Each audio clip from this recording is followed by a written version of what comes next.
Subscribe করুন Sony ৮, click করুন bell icon.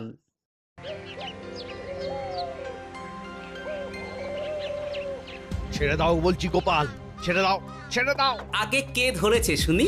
এটা পুকুর পার নয় যে তুমি পায়ে পা দিয়ে আমার সাথে ঝগড়া করবে।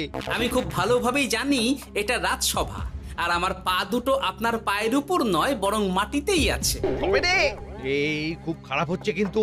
ছি ছি ছি, এতদিন তোমাদের দুজনের যুদ্ধটা মুখে মুখে ছিল, এখন দেখছি হাতে হাতে হচ্ছে।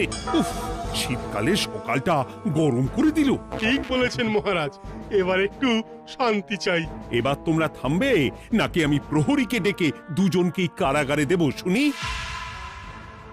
ইয়ে মানে আবার কারাগার কেন মহারাজ? কারাগারের নাম শুনেই চোরের বীরত্ব হাওয়া। মন্ত্রীর শুধু একটাই কাজ, চুরি করে খাওয়া।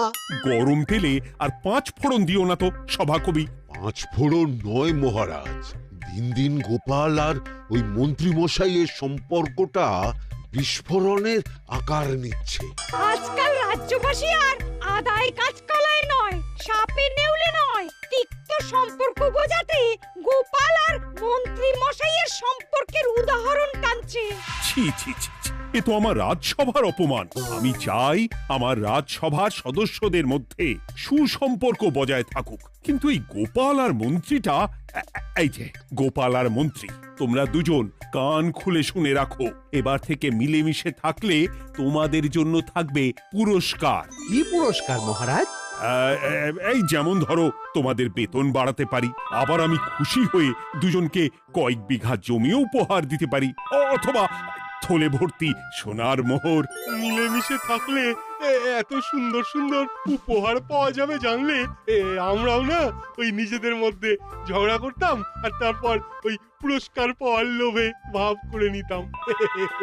না না না না, এই উপহার শুধু গোপাল আর মন্ত্রীর জন্য। উপহারের লোভে বাকিরা নিজেদের মধ্যে ঝগড়া শুরু করলে সবাইকে কিন্তু ঘাড় ধরে কারাগারে ঢুকিয়ে দেব, এই আমি বলে দিলাম। আচ্ছা, একটা চাল চেলেছি, এবার মনে হয় দুই বুলবুলিতে ধান খাবে।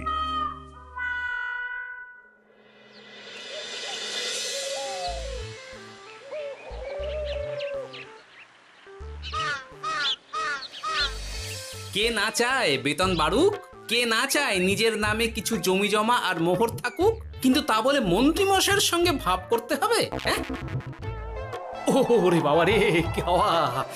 ভাবের কথা পরে ভেবে দেখবো, আগে বাড়ি ফিরে এই কনকনে শীতের দুপুরে লেপের তলায় একটু ভাত